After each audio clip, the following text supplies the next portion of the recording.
Whew, sorry. All right, I think I'm ready. All right, you good? And so you're I don't know where I'm going with this. You're not gonna cut this. All right. For some reason, Zoom is gonna kick us off in 7 minutes. Off-season form. This is OTA. This is our OTAs.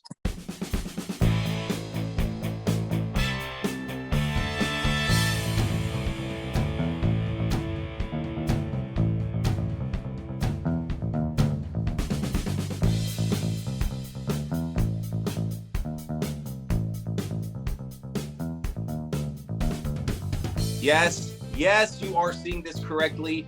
You are watching a Titans 2 video.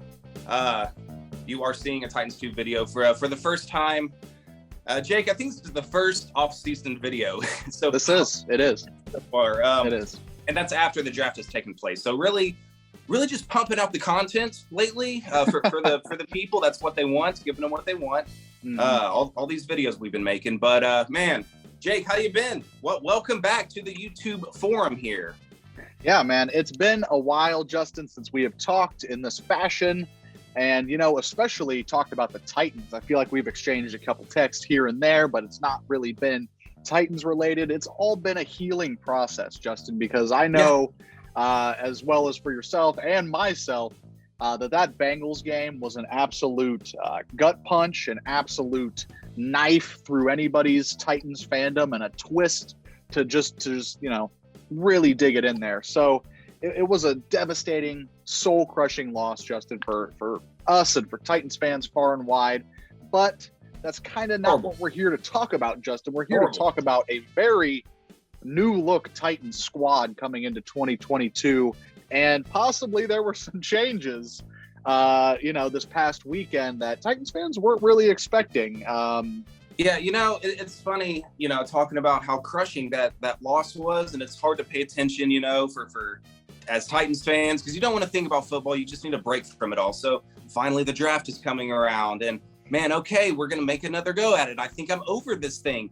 And then you read the headline, Jake, AJ Brown traded to the Philadelphia Eagles, like the story. And it's all like, now I'm not excited again. I can't get excited about Titans football right when I thought I was ready.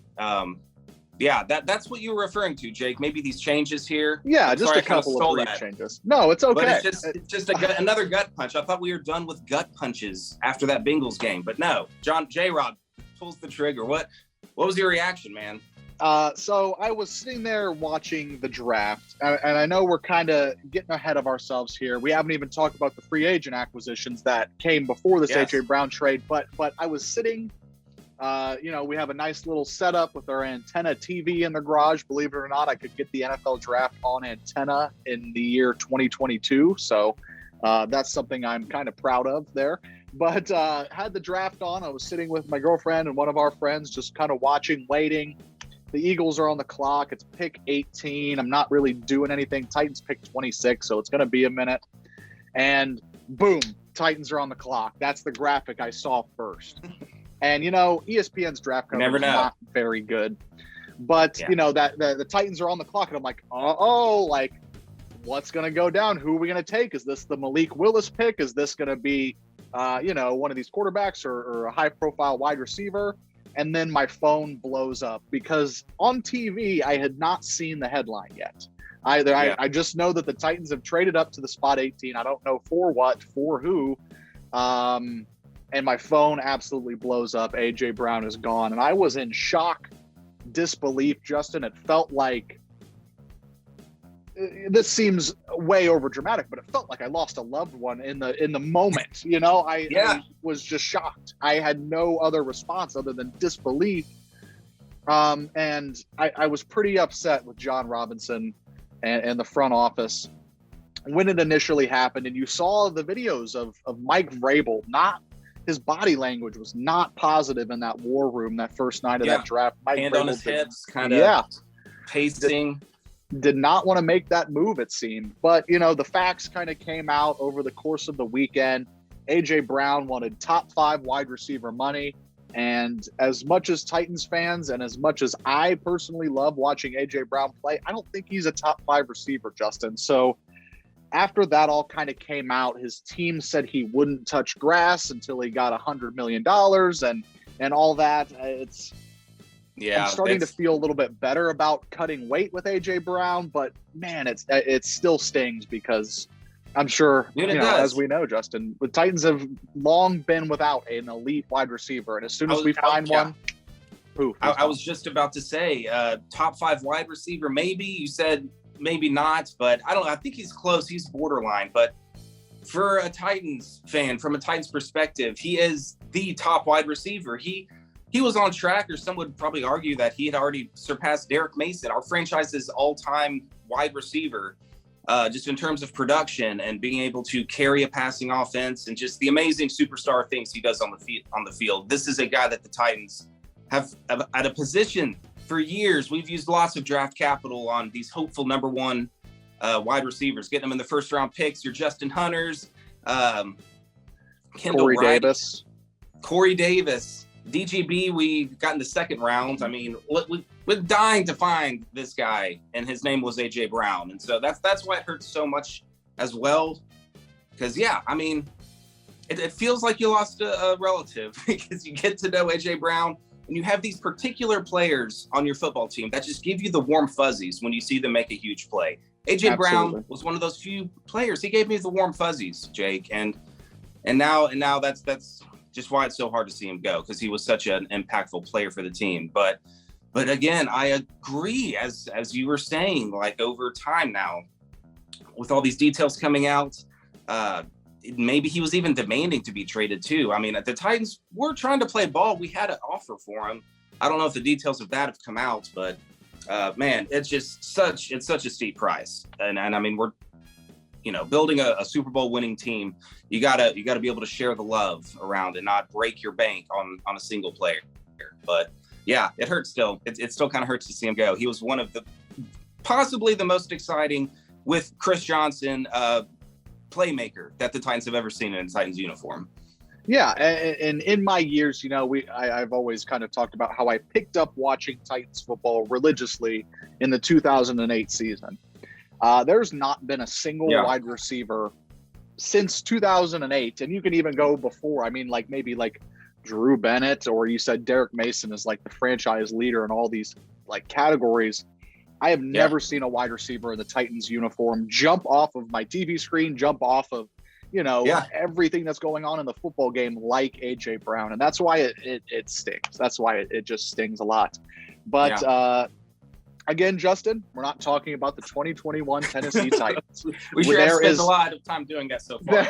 There is new blood in the building. And I guess we can shift a little bit back in time with the trade or free agent acquisition, however you want to diagnose it, but bringing in Robert Woods now, who is going to be your number 1 receiver, presumably. Maybe Treylon Burks gets that with his first round draft pedigree. Obviously, the Titans picked up wide receiver from Arkansas, Treylon Burks, with that first round pick they acquired for AJ Brown. But Robert Woods coming in, you've read nothing but good things about Robert Woods, how he's the consummate pro, he's the consummate teammate. He's just going to do everything right, work in, work out. But in typical John Robinson fashion, Justin, he is coming off of an ACL tear, I believe.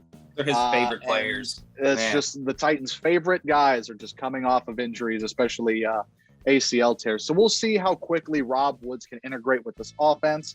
And another passing weapon they brought in through free agency is tight end Austin Hooper, formerly of the Atlanta Falcons and Cleveland Browns.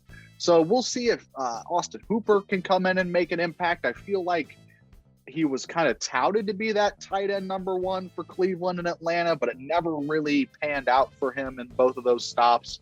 So we'll see. I think as far as maybe seeing him as like an Anthony Ferkser upgrade, we liked Anthony Ferkser. We loved him here on this channel. Yes.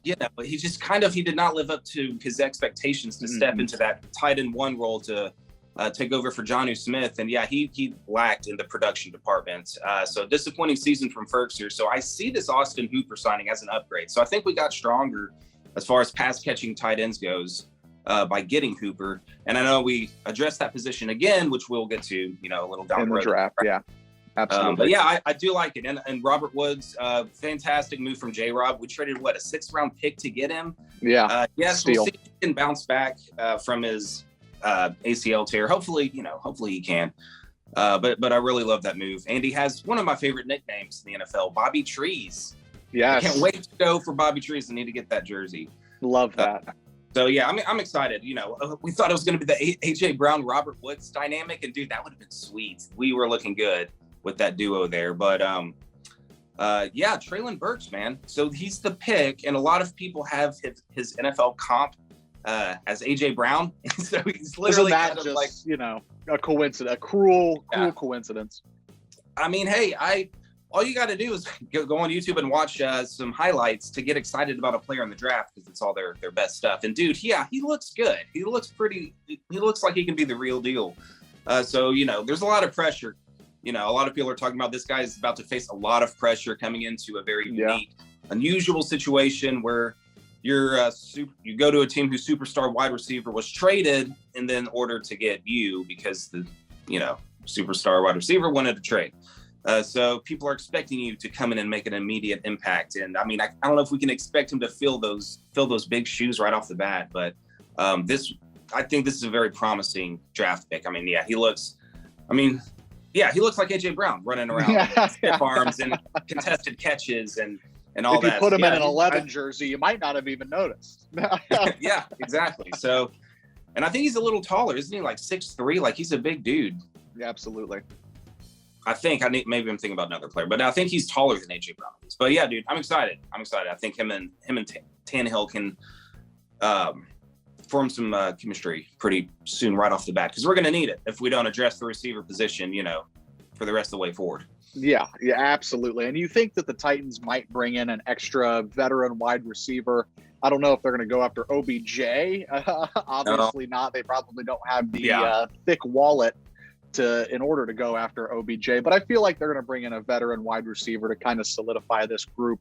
You don't feel great going into the season. Julio Jones is available. You think they could get a guy like Julio? Julio could be a game changer for the Titans offense. Man, Justin, moving forward. You said it, Justin. Treylon Burks, big body wide receiver. Draft comp was AJ Brown, and you can see that through his film. Everybody's headlines have been saying they traded AJ Brown for a younger, cheaper version of AJ Brown.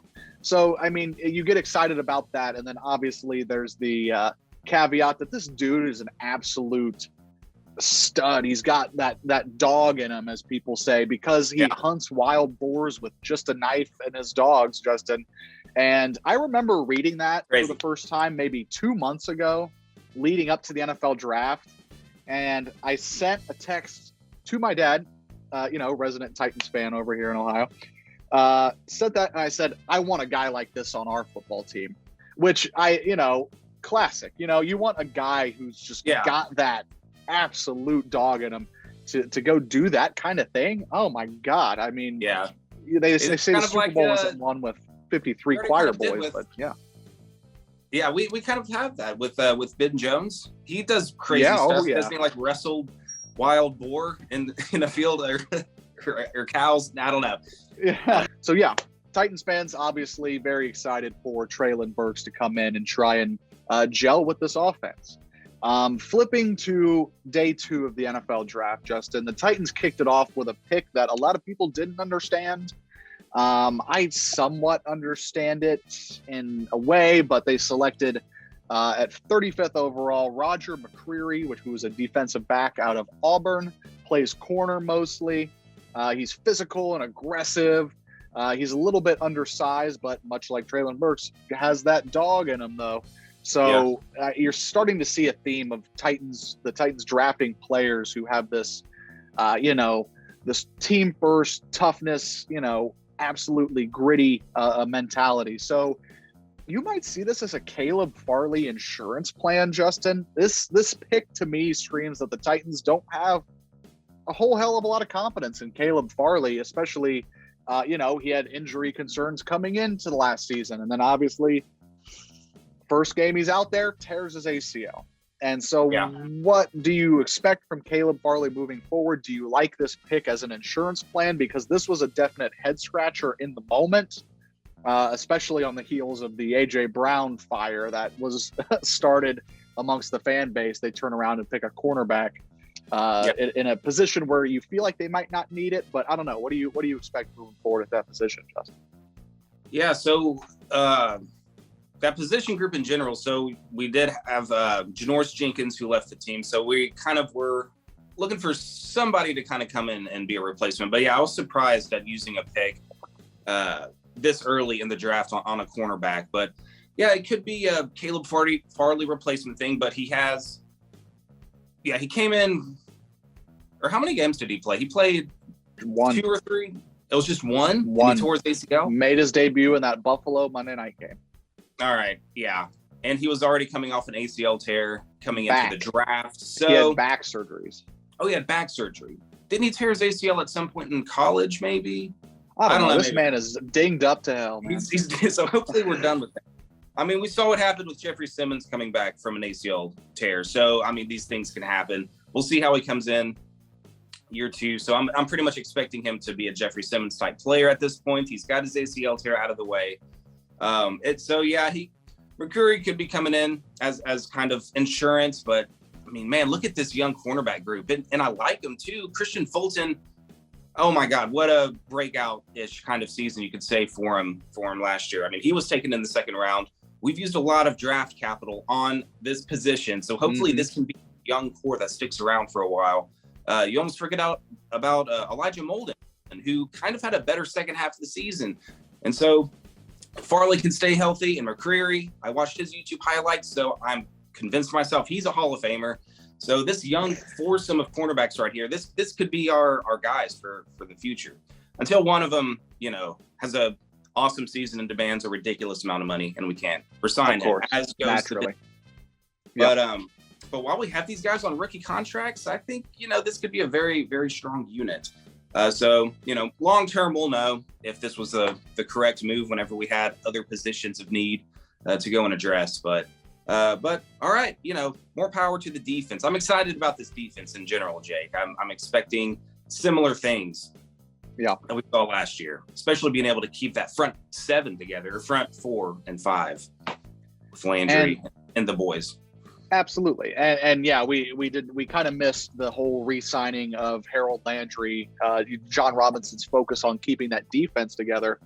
But yeah, this offseason, especially early, Justin, it feels like last offseason, but the roles are reversed because the Titans defense woefully underperformed in 2020. We all know that.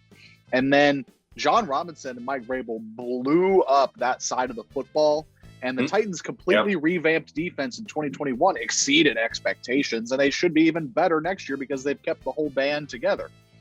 And so I think you're starting to see that with the offensive side of the ball a little bit, Justin. Obviously, A.J. Brown, huge pillar of your offense, gone. Now you're going to start changing a little bit, even though you have, younger, cheaper A.J. Brown as a replacement. That is a huge change-up, mix-up in your offense. So it'll be interesting to see how this defensive unit performs in the 2022 season with a lot of these young guys at cornerback, like you said, Justin. Moving on to the 3rd round of the NFL draft at 69th overall, shout out Matt Neely. The Titans took Nicholas Petit-Frere, I believe is the pronunciation of his name. He's an offensive tackle from The Ohio State University, kind of my neck of the woods, about an hour away from there. But I've seen that, despite being a third round pedigree, he could come in and challenge for that starting right tackle position because the Titans still don't really have anybody out there. And it's starting to become a position of concern. This whole offensive line is a unit. You're looking at Ben Jones, who by sheer grit and toughness is still out there. He's probably nearing the end of his career, you would think. Taylor Lewan is expensive and almost a liability, it almost seems at this point, as much as Titans fans maybe hate to admit that. And you saw him cut bait with Roger Saffold this offseason. So Yeah. Like I said a little bit earlier, they're kind of blowing up the offensive side of the ball and trying to get some youth into this group and trying to fix what was broken last season. And obviously the offensive line is a point of concern. So this draft pick, I like. Hopefully he can pan out and be a contributor early on next season, or, at all next season. We've seen Titans draft picks not really contribute in big ways in their rookie years, these past couple of years, but remains to be seen. Do you like the bulking of the offensive line, Justin? And what is your view on, this whole unit as a whole? Yeah, so I'm glad we addressed the position of need, which is, kind of the offensive line as a whole. A lot of people, because we have a glaring hole, like you said, Roger Saffold at left guard, if you're looking at it by position. And we also lost Kendall Lamb, a backup kind of rotation swing tackle. But we did get Jamarco Jones from the Seattle Seahawks, but I believe he served in a backup role there. So I don't know if he's going to be competing for a starting spot or just kind of that versatile offensive lineman we have. So still kind of sketched out with this offensive line a little bit, but I'm glad JRob addressed it. And I mean, I don't know, hopefully he pans out. If he turns out to be a hit, that would be huge, because jury's still out on Dylan Radins, and John Robinson honestly doesn't have a great track record with picking offensive linemen in early rounds. Of course, your Isaiah Wilson's is amongst that group. So as good as John Robinson is in spots in the draft, he needs to hit on some of these offensive linemen, because they're getting old and unaffordable, and even Taylor Lewan. I mean, I think he can still be a great offensive lineman for us for sure. I mean, he can be hit and miss in some games, but he's a good piece to have, and he's also getting older at the same time as well. And of course, Ben Jones, like you said. We're desperate to get some young guns on the offensive line to hopefully continue to develop for the long term. So I'm glad, good position of need to address, but for sure need to look at, the guard position. And I think, there could be a veteran out there as well for John Robinson to nab and bring into training camp to compete. So for this guy in particular, Petit Ferrer, I had know nothing about him. I don't know if there were other preferable offensive linemen that some fans would have liked to have seen John Robinson go with, but hopefully this is the guy. Yep. We're desperate for an O-lineman draft pick to work out. So glad to see the position that was taken here. Absolutely. And I think the only gripe that Titans fans might have with this pick is, why didn't you draft an offensive lineman at 2 over, Roger McCreary when you're boosting the cornerback room, when you already have your cornerback room somewhat set, and you might have gotten a more quality player. But Vrabel's got that Ohio State connection, must have, seen something or been a part of all that. So we'll see how that goes. Now, Justin, moving along to the end of the third round, possibly the Titans' most noteworthy draft move besides the trading of A.J. Brown. The future is here, Justin. Can you hear it? I do. Hear it? Music City Malik Willis has landed with the Tennessee Titans at pick 86th overall in the third round. Obviously, quarterback from Liberty, who had a first-round draft grade. A lot of, talking heads and draft analysts are saying that Malik Willis is probably going to go to Pittsburgh or Carolina in the first round. And there he goes, falling all the way down the draft board. And he was rumored to go with the Titans. I thought that the Titans might take him with their second first-round selection, which they eventually traded away.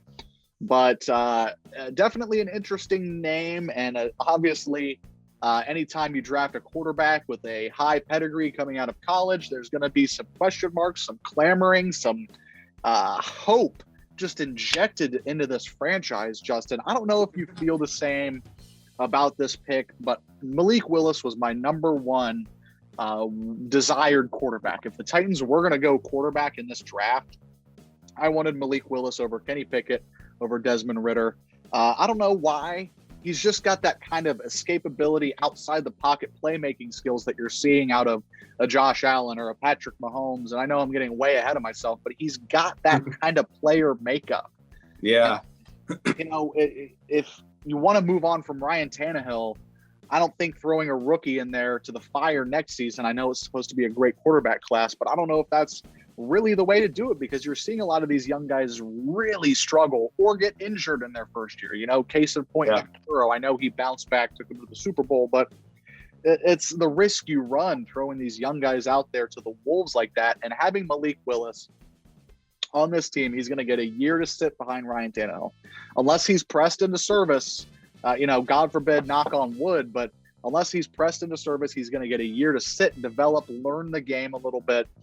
And hopefully, you think that the Titans are going to cut bait with Ryan Tannehill after this 2022 season, because he is going to become very, very expensive. And if he's going to be very, very expensive, he can't be throwing 3 interceptions in a home divisional playoff game, Justin. That's just case in point.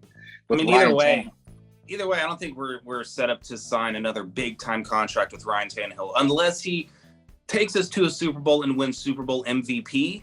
Yeah, we're going to have to throw more money at Ryan Tannehill, which I would be okay with. Okay, isn't that what we're all trying to do at the end of the day is win a Super Bowl? And if he does that and wins MVP, then sure. That's what he's going to have to do to earn the second big contract. Absolutely. Yeah, especially after. So, yeah, a lot of pressure, Tannehill. But yeah, man, you set up everything there perfectly. As far as Malik Willis goes, for Malik Willis, yes, I agree with everything you said there at the end. I think for him, he's coming into the best situation for him because he is a raw talent. He's going to have to develop some. And the worst thing that could have happened for him, aside from making a lot more money in his rookie contract, was go top 10 to a team who was going to start him day one, because that could definitely be the wrong move with a quarterback like Malik Willis. And I mean, you got to be careful, watching his highlights. You want to be able to, you love seeing it, but you don't want to fall in love with the fancy athleticism and just taking defenders for a ride in these flashy, plays that, college players have all the time. I think of Vince Young. Hopefully this isn't like a situation where he's got it all there. He's got all the tools. But can Malik Willis stand back there in the pocket, read a defense, and deliver a ball and win you a game, throwing the ball from the pocket? So a good thing for him is, though, these are all coachable, teachable things. I mean, that was one of his biggest criticisms that I was seeing, was like his decision-making at times can be horrible. And you don't see that on the YouTube highlights. I mean, you see all the best stuff. So, but a good thing is that decision-making is a coachable thing. And so hopefully, being able to sit for a year, learning a pro-style offense. I don't know what kind of offense Liberty ran. Maybe they had a pro-style offense. Who knows? But dude, it is exciting, to think about what Malik Willis can bring to the table. Because in the highlights, you see it. He has all the athleticism. He's got a huge arm.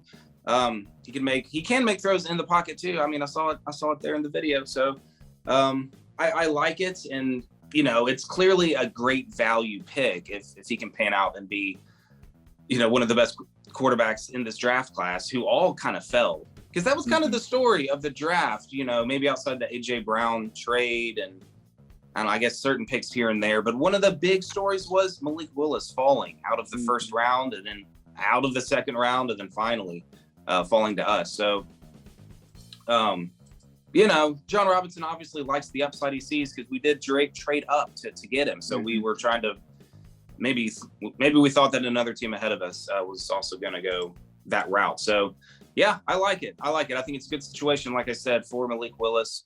I think you said the same thing. But, hopefully picking a year to develop, and we'll see what happens in year 2 once Ryan Tannehill's gone. Unless he wins Super Bowl MVP, of course. Yes, there's always an asterisk there. Ryan Tannehill could be the starting quarterback for your 2023 Tennessee Titans if they are defending champions. Yeah. That's the only way I foresee that happening. But I'm glad you brought up the value here, Justin, of this draft pick, Malik Willis, because obviously first round grade, you said he fell. Why not take a flyer on this guy? And I was so elated that the Titans did. The 86th overall pick, round 3, you're going to, it's pretty much, pennies on your NFL roster, comparatively. Why not take a flyer on this guy? And I'm so proud of the front office. And talk about like Mike Vrabel's body language and John Robinson's body language in the war room. They were smiles. They were happy. The whole room was elated that Malik Willis became a Tennessee Titan. And, going to be a very Mariota-esque kind of guy. He's supreme character, so easy to cheer for, the nicest guy in the world. So I want nothing more than Malik Willis to come in, light the world on fire, but not this season, next season, because we got one more dance with Ryan Tannehill. I mean, well, I don't know, what's the expression? Like, what's the temperature on Tannehill? Like, how short of a leash is there? Could we see a Malik Willis sighting this year? Should to like save the season if Tannehill doesn't play well? If we see more of what happened, against the Bengals, you're kind of this way and that way a little bit. I mean, I don't know. That's very hot takey, but could there be sound the alarms? We got to make a change. Do we got to try to win this division? And Tannehill is stinking right now. Throw Malik Willis in the game and see what happens. Here's my take on like a Ryan Tannehill leash. I think there's two ways Malik Willis comes in the game and we see a Ryan Tannehill benching. One, Ryan Tannehill gets hurt and Malik Willis is pressed in. Or two, Malik Willis is lighting it up. The coaches love what they're seeing out of him. And Ryan Tannehill has to be stinking it up in the regular season. But here's the thing. Here's what made me, be uneasy about it. Ryan Tannehill doesn't stink it up in the regular season, Justin. Titans fans tend to forget this team was 12-5 and the number 1 seed in the AFC last year. And you want to make a change at quarterback, like you only remember the stinkers. There's a couple stinkers, Pittsburgh, New England, and they only remember those, but they don't remember the good times. Exactly. Blowing out the Jags and all that. Yeah, absolutely. And so I think Ryan Tannehill does have a long leash as far as the quality of his play is concerned. And I'm not worried about this team. I should knock on wood. I'm not worried about this team making the playoffs this year. Will they win the division? We'll see. I think the A.J. Brown trade is going to be a huge hindrance, especially early in the season as they get adjusted to life without him, especially Ryan Tannehill losing his number 1A target. So we'll see how this offense evolves and adapts. But a guy like Malik Willis, you're going to have to change your offense to suit him, and that's something I would like to see, especially out of this, offensive coordinator, this offensive philosophy we have right now, Justin. I'm so sick. I want to throw up every time I see run, pass, punt. It's the Titans formula for years, and hopefully Malik Willis can be a transcendental talent that lets you change your offense and lets you mold around a young superstar. We're getting way ahead of ourselves, but you're looking at the president of Malik Willis's fan club. Write it up. It's us. We love him more than any other fan. But anyway, it's a good thing for Malik Willis to come into this kind of offense because we kind of do some quirky, weird things like that. Even with Ryan Tannehill, we run, read options and all that. And Ryan Tannehill uses his legs very effectively when he does. And Malik Willis is going to be able to do that way better than Ryan Tannehill. But, hopefully, who's our offensive coordinator? Todd Downing. Oh, disappointed I remembered his name. Still don't like his play calling. It's too inconsistent. But hopefully he can have some plays that are Malik Willis specific. Maybe just for a spark, just have a package. If Malik Willis comes in, throws the defense off, maybe that's a wrinkle we can add to the offense, even if Ryan Tannehill is healthy and playing pretty good. But anyway, last thing I'll say about this pick is happy trails to Logan Woodside. I don't think we're going to keep 3 quarterbacks, but man, we appreciated you when you took those knees for us to run out the clock a couple times. I don't think you threw a meaningful snap at all because Ryan Tannehill hasn't missed a game since he's been the Titans quarterback. So, thanks for the preseason highlights and all that to Logan Woodside. Unless we decide to keep 3 quarterbacks for some reason, but I don't like when teams do that. It seems like a waste of a spot. Yeah. All right, we'll see how that all plays out. But Justin, I'm equally as excited about this next pick in the draft. And once we get past this guy, it'll probably start going a little bit faster per pick. Yeah. But round number 4, 131st overall, Hassan Haskins, running back out of Michigan. And let me tell you why I'm extra excited about this pick. I started working for this company. My boss, great guy, he invited me to go to a Michigan football game with him. He's got season tickets. He's a huge fanatic. And we were sitting there watching the game, and and having a good time. And Michigan's run offense was absolutely electric. They had a two-headed monster with, I believe the other guy's name is Blake Corum, if I'm not mistaken. Anyways, but Hassan Haskins was one of the two-headed monster that was the Michigan running offense. And I turned to my boss in Michigan Stadium and said, I would love either of these running backs to be Derrick Henry's understudy. No joke. No joke. That's what I told him. Can we confirm that with your boss? Absolutely. Get him on the phone. I don't have him right here. But all right, that's fine. We believe you. Man, what a call. What a prediction. You got your wish. John Robinson was probably sitting behind you when you said that. Yeah. Incognito. But man. Both shades. Of those dudes from Michigan, and obviously in this case, Hassan Haskins runs hard, and he's going to be an electric piece in this backfield. I truly believe. I think this is a mid-round guy who can come in and be impact player week one. Especially because I wish, and we talked about this too, I wish we would have kept Dante Foreman. Yeah. But no Dante Foreman and no Darrington Evans, which was predictable. So, yes, injury issues. Unfortunately, he was that running back we picked in the same round a couple of years ago, and he didn't pan out because of injury issues. So, yeah, we re-signed Dontrell Hilliard, but yeah, we definitely still had a need here at the running back position. So hopefully Hassan Haskins can come in, be that bruiser. That's playing Titans brand of football. I know we just said we should probably change this offense to suit Malik Willis in the future, but the Titans brand of ground and pound football, I mean, Hassan Haskins could come right in, plug and play with this offense, and I have full faith in him. Yeah.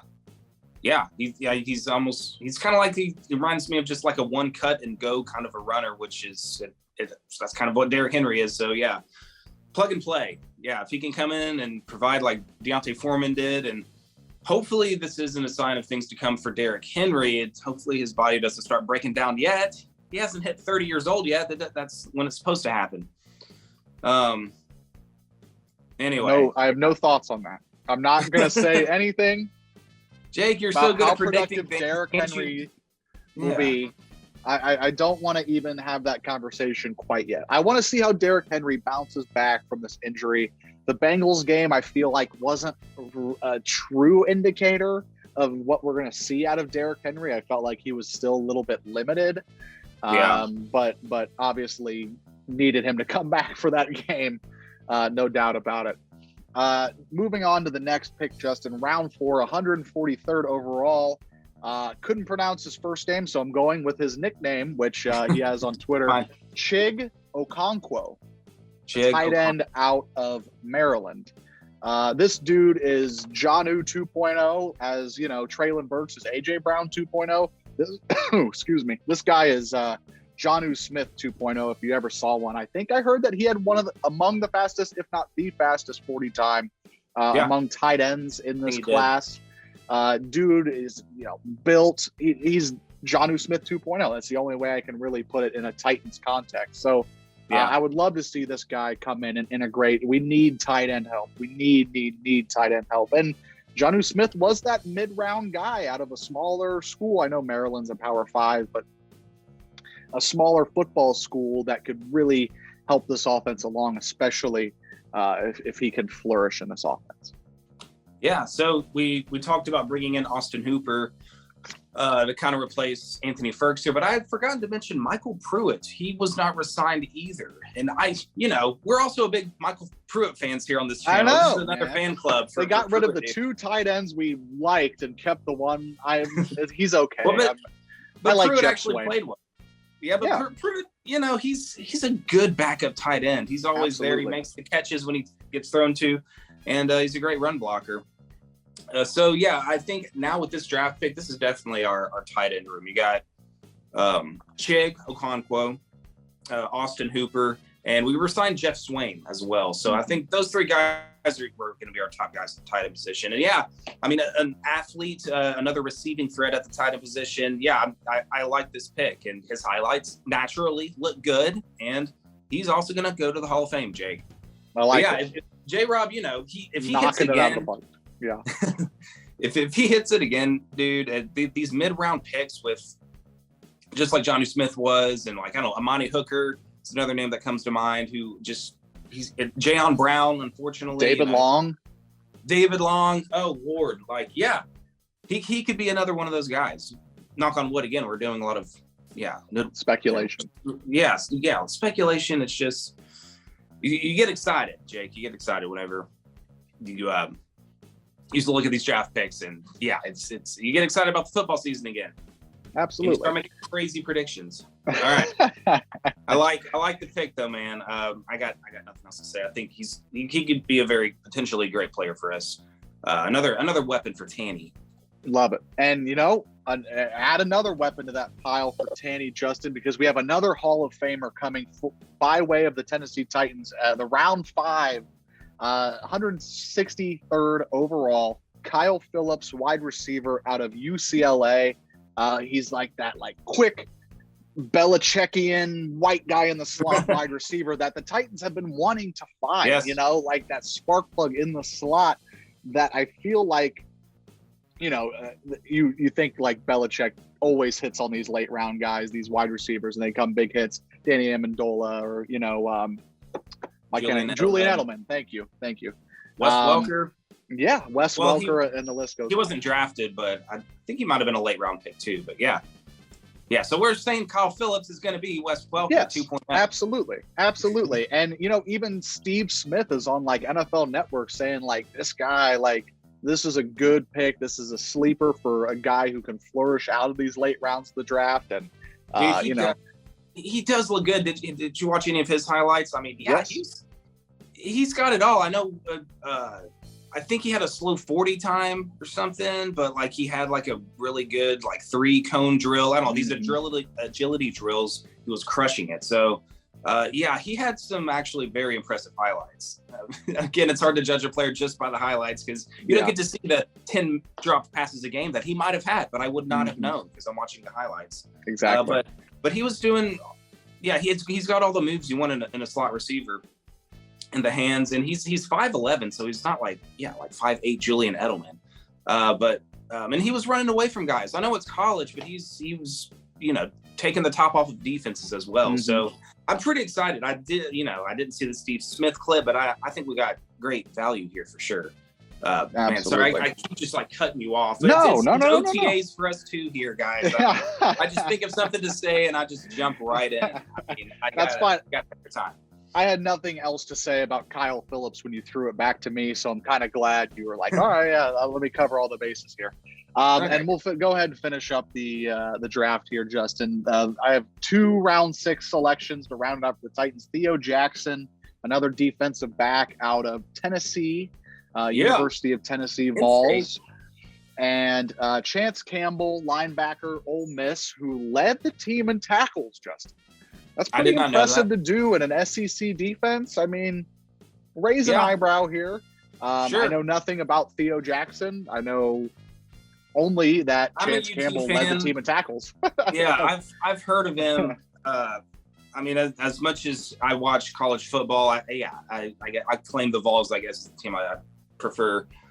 I'm a fan of, and Theo Jackson does pop off. I do remember him making plays here and there, but I don't know. Of course, I had to do research. I'm all right, who is he really? And I think he was one of the better plays on that Tennessee defense. But either way, both of these guys I see as more of special teams guys who are going to contribute on special teams. Hopefully, I mean, if Chance Campbell does end up beating out Zach Cunningham at inside linebacker during training camp, sure, that's fine. Would be a big storyline. Yep. Yeah, that'd be huge. But I don't know, Theo Jackson, he's coming in where we did have a hole. I think that is yet to be addressed. Dane Cruikshank was not re-signed, so I don't know. Yeah, do we have that kind of, covering tight ends, kind of that longer breed of a strong safety who can, tackle in the box and then cover bigger pass targets? I don't know how tall Theo Jackson is, but I don't know. We kind of, I guess, had a need there a little bit, but I don't know if he's going to contribute on safety, at least this year, that much. But I see these more as, special teams depth draft picks more than anything. Definitely. And, I thought, obviously, night 1 of the draft, Justin, heartbroken. And you feel bad for Treylon Burks, too, because that first night, round 1, as far as the Titans universe goes, was not about Treylon Burks at all. I mean, people are very excited about that pick, but it was about A.J. Brown is now gone from this football team. A top 3, top 2 player on your entire Titans roster is gone. And so definitely felt bad night one, didn't feel good. And then, you get the Roger McCreary pick in the second round, and, I'm ready to take off my Titans gear. I'm not watching the draft every single pick of every single round, but I would, pay attention, and I was wearing Titans gear about town and stuff. But when you flip that script in the third round, and you got the offensive line, and you got Malik Willis at an incredible value, and you got, a guy like Kyle Phillips in the late round who you think could flourish, a guy like Chig Okonkwo, who people are saying, pops off paper. So what do you think is your overall draft grade? I don't believe in draft grades, Justin, especially because these guys literally haven't even touched the field yet. Yeah. But if you had to give an overall feeling, how do you feel about this Titans draft? If you had to assign a grade to your feeling about this Titans draft, what would it be? Assign a grade to my feelings. I'm a very emotional man, Jake. I still just feel like an F- after that playoff loss. And then, you actually, I think you said it perfectly, where you went into the draft, kind of excited what the next year will bring, what the plan is here for the roster. And then boom, the AJ Brown trade happens. You feel just terrible and sick, and you can't process it. And so you don't even have time to pay attention to, like, who's this Treylon Burks guy. I mean, if you follow the draft, obviously who Burks was, but then they go cornerback, and it's like, that wasn't really a position of need. But once it's all said and done, and you take a step back and you look at all these guys to kind of do a little research, I feel really good about the job that John Robinson did. Not saying if the A.J. Brown thing should have been done or not. Outside of that bubble, I think he handled this draft very, very beautifully. Dude, it feels like, who's Ryan Tannehill going to throw to now without A.J. Brown? Well, you look at Burks, you look at Woods, who you brought in, you look at these tight ends, Austin Hooper and Okonkwo. Maybe we do need another receiver. I mean, Kyle Phillips, we've already said it here. I'm kind of high on Kyle Phillips right now. Maybe he can come in, be who Adam Humphries was kind of supposed to be for us when we signed him. And I think Haskins, he's got some pass catching ability. I don't know how much we're going to be asking him to do that. And I was going to say, maybe we do look at another receiver, during training camp. Is there still a guy out there that we're going to bring in? But, we've how do you feel? I guess I'm throwing it right back at you, but how do you feel about these pieces that we're kind of putting around Ryan Tannehill now, just for this season? We all kind of think it's probably going to be Ryan Tannehill's last season for us. But yeah, how do you feel like JRob bounced back when AJ was traded?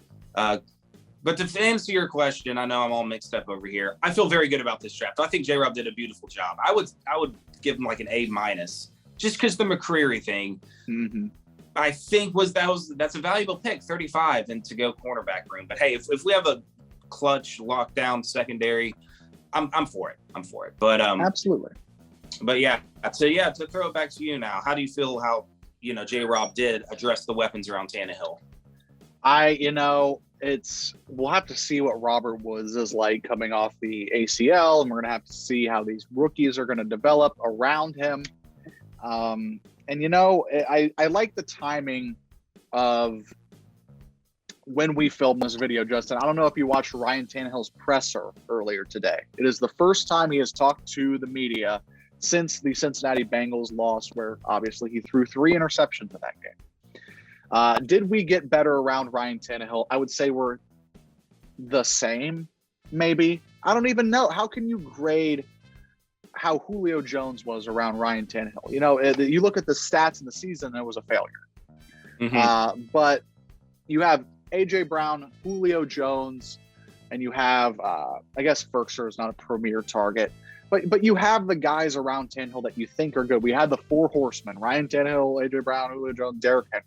Yeah. And obviously a lot of the season was plagued with injuries. You have to remember Ryan Tannehill was the only guy playing all 17 games for this squad, led them to 12-5, number 1 seed in the AFC, and you always remember the stinker in the playoffs. Yeah. And Did we need to get better around Ryan Tannehill? Yes and no. I feel like we got better in different ways. I think this defense is going to be even better in 2020. And yes, I count that being around Ryan Tannehill. But it all comes down to Ryan Tannehill has to be better, period. And, we can throw whoever we want out there, but if he goes and throws 3 awful interceptions, it doesn't matter. It doesn't matter who's out there. And I mentioned Ryan Tannehill's presser today. I'm going to read you his quote if you haven't seen it, Justin. Okay. This is from Teron Davenport. Ryan Tannehill said he had a lot of sleepless nights. Whenever he closed his eyes, he rewatched the game in his mind. Tannehill called it a scar, one that he will carry with him for the rest of his life. And good. That he said that. I'm sad that he feels like that, but I'm glad that because it was heartbreaking, and I'm sorry. I'm sorry he feels like that. I love your initial reaction, Justin. My initial reaction was also join the fucking club, Ryan. And but you get it. He can empathize with us. But okay, and I do empathize with Ryan Tannehill. I do have sympathy for him. I know that this dude is a competitor. He's our franchise quarterback. We've been with him since he came in week 6 against Denver in 2019, many, many moons ago, Justin. Oh, yeah. And we know this guy loves this team. We know this guy is a great leader. We know this guy is a great human being. This guy has played good quarterback for us. Even some games I would even classify him as he played great in some games. But you're going to see what Ryan Tannehill's really made of this year, I think. I think, obviously, with that quote, it's sitting with him. And, he's kind of a lame duck. You see also he had a quote in his presser that it's not his job to mentor Malik Willis. So while he had a nice soundbite, he had a soundbite of a guy who might know he's on his way out. What is Ryan Tannehill going to do this year? I truly don't know. The fan in me thinks that quote, the sleepless nights, the scar he'll carry with him the rest of his life, how is that not the biggest, most raging fire inside of Ryan Tannehill to prove everybody wrong? Shut him up. Go out and go win some playoff games this year. Go out and lead the Titans to the Super Bowl. You were almost there last year. You had the 1 seed. You had everything you needed to go make a run at it, and you didn't do it. So if you're really that heartbroken, we might see Ryan Tannehill turn a new leaf in 2022, but I'm not holding my breath for it, Justin. I as much as I would love for that to happen, I'm not holding out hope that he's going to be exponentially better. I think he's going to be similar. Maybe the mistakes are cut down a little bit. Maybe he's a little more hesitant to fit the ball in tight windows. But after this draft and after everything free agency has brought, after the A.J. Brown trade, everything, the dust has settled, how do I feel going into the 2022 Titans season? I feel good. I feel okay. Yes. I think they will still win the division. I don't think the Colts have gotten necessarily onto the Titans level. Matt Ryan was an upgrade for Carson Wentz, but he's still a rent-a-QB that they've been in the carousel of since Andrew Luck retired. So I think the Titans will still win, still make the playoffs, and then from there, it's just don't turn the damn ball over, man. That's pretty much it. We know this team is hard to beat when they don't turn the ball over. They almost never lose when they win the turnover battle. And that's going to come down to that, and it's going to come down to see if Ryan Tannehill really does turn that new leaf in that aspect of the Titans. Yeah. So long-winded rant about Ryan Tannehill over. This is our last dance with him, more than likely. So we'll see. It's going to be an interesting watch, Justin. I just really hope they're not bad. That's my in-depth analysis. I hope they're not bad. No, all that's to say, you hope they're not bad. No, you said a lot of good stuff in there. Because it does, come down to Ryan Tannehill. We could go out there, and I will enjoy winning the division again. Don't get me wrong. That's going to be exciting and fun to watch. And I think we will. Can't get too far ahead of ourselves, but I think the Titans are still the best team in this division. We'll see how, it comes down to how the Matt Ryan signing pans out for Indianapolis, because the quarterback position was holding them back last year. So we'll see. But I do think we're better than the Colts, and Texans know, Jags know they're not there yet. But I'm not holding my breath, like you said, until we get to a playoff game and we see Ryan Tannehill lead the team to a win. I mean, he was carried by Derrick Henry for sure in that AFC Championship run 2 years ago. When he did need to make a throw, sure, yeah, he played well, but Derrick Henry was carrying the offense. But if we come to a playoff game where we can't get the run game going, can Ryan Tannehill overcome and not turn the ball over? That's what it comes down to. I mean, he struggled against Baltimore 2 years ago in the playoffs, and then of course he had his 3 interception game against Cincinnati here. And I mean, I like what you said about think about what Ryan Tannehill is feeling. And of course, I mean, yeah, we joke, but there's no doubt in my mind that game is going to haunt Ryan Tannehill forever. And there's no way he cannot know that we lost that game because of him, because of those throws that Cincinnati intercepted. There's no way he doesn't know that. And I mean, none of the rest of the team is going to say that, not publicly, because it's a team game, yada, yada, yada. We could have done better on our end, whatever. And then knowing that you're going into your last year of your contract, then you see Malik Willis being taken, and there's hype around him if he can develop into an NFL quarterback. And so the writing's on the wall. So how is he going to respond to that? Hopefully it is that fire in his belly, and this could be his last hurrah for him in his personal, professional career to possibly make a Super Bowl run. I mean, I couldn't imagine a Super Bowl ready team getting Ryan Tannehill to, lead the charge. So, I mean, this could be his last chance to put a ring on. So, man, I hope it's only motivating for him. And I mean, I don't know. How did you feel about his mentor comments to Malik Willis? Like, yeah, you're not trying to like groom him to be like, yeah, take my job, but you want to be there available. Like if he has questions about the offense, yeah, you're going to answer questions. You're going to be his teammates, but I don't know. I can see how a lot of people might take those comments negatively. I think 2 things about it. I think one, he is correct. It's Pat O'Hara's job to mentor Malik Willis, quarterback's coach, and it's Todd Downing's job. It's Mike Vrabel's job to mentor Malik Willis and coach him up and get the potential out of him. 2, I also think it was just a really poorly worded answer, and you don't like to see that from a guy who's the leader of your football team. You want to see him kind of embrace it. And obviously you don't want to train a guy who's coming to take your job. You think you said the writing's on the wall. You can read it. Obviously he's not thrilled about this situation. So I would have liked a better worded answer, whether he thinks that it's not his job or not. A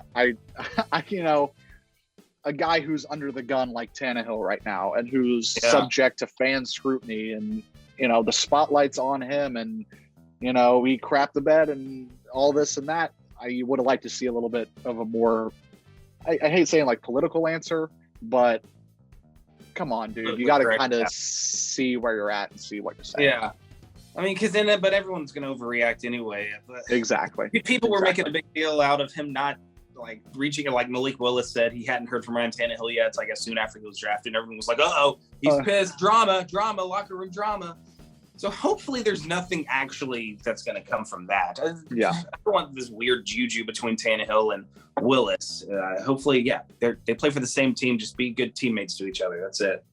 You don't have to go to each other's houses and watch film together and really, coach them up personally yourself. Just be his teammate and help him along. Absolutely. That's the least you could ask from him. Yeah. But all right. Anything else? This is a pretty loaded video. It is. Talking about all these picks and all these moves and looking forward to this season and expectations here and there. I mean, I don't know, man. I of course, Super Bowl window, I feel like is still there for us. The AFC now has Russell Wilson to contend with. Thank you, Denver. Deshaun Watson, is he going to play for the Browns? What's going on? I don't know. But the AFC, I feel like is going to be just another tough conference yet again. The Bengals are still going to be there. The Chiefs, we'll see how they are without Tyreek Hill. It'll be interesting if that offense can still be elite. Bills, man, Patriots coming back up again now with Mac Jones. Ravens and Lamar Jackson. I mean, yeah, there's a lot of good teams, and the whole AFC West is good. So yeah. AFC is going to be tough, man. So it is. I still think, Ryan Tannehill. Good luck getting that Super Bowl MVP. It's a tough road, but hey, I mean, we got a good team, man. There's no reason. We do. We have a good team. We have a good head coach. We have a good locker room. We have a good front office, Justin. I know people might not think we have a good front office after the AJ Brown trade, but we do. We have a good. We got a good thing going on in Tennessee, and maybe we're not quite over that hump yet. Well, guess what? There's 31 other teams who aren't quite over that hump yet every single year. Yep. So that's the reality, man. We'll see. I do think it's open just a crack. It's letting in a little breeze. That Super Bowl window is just a little nice breeze, but we'll see this year, man. Should be a fun year of Titans football. I think that's going to do it for us, Justin. Do you have a closing anything before sign off here? Guys, winter is coming. I know it's spring, but Derrick Henry's coming back 100%, and we'll be into fall and December football before you know it. We'll try to pump out some more videos. Maybe it'll be another couple months. I don't know, but yeah, we'll figure something out. Make some more videos. But we're always working behind the scenes. Yeah. But yeah, man, such an active offseason so far with the Titans and transactions and whatnot. So we appreciate you guys tuning in, and thanks as always. Hope you guys have a great day, and tighten up, of course. Absolutely. Like, comment, subscribe, all that jazz. Tighten up. We will see you guys next time.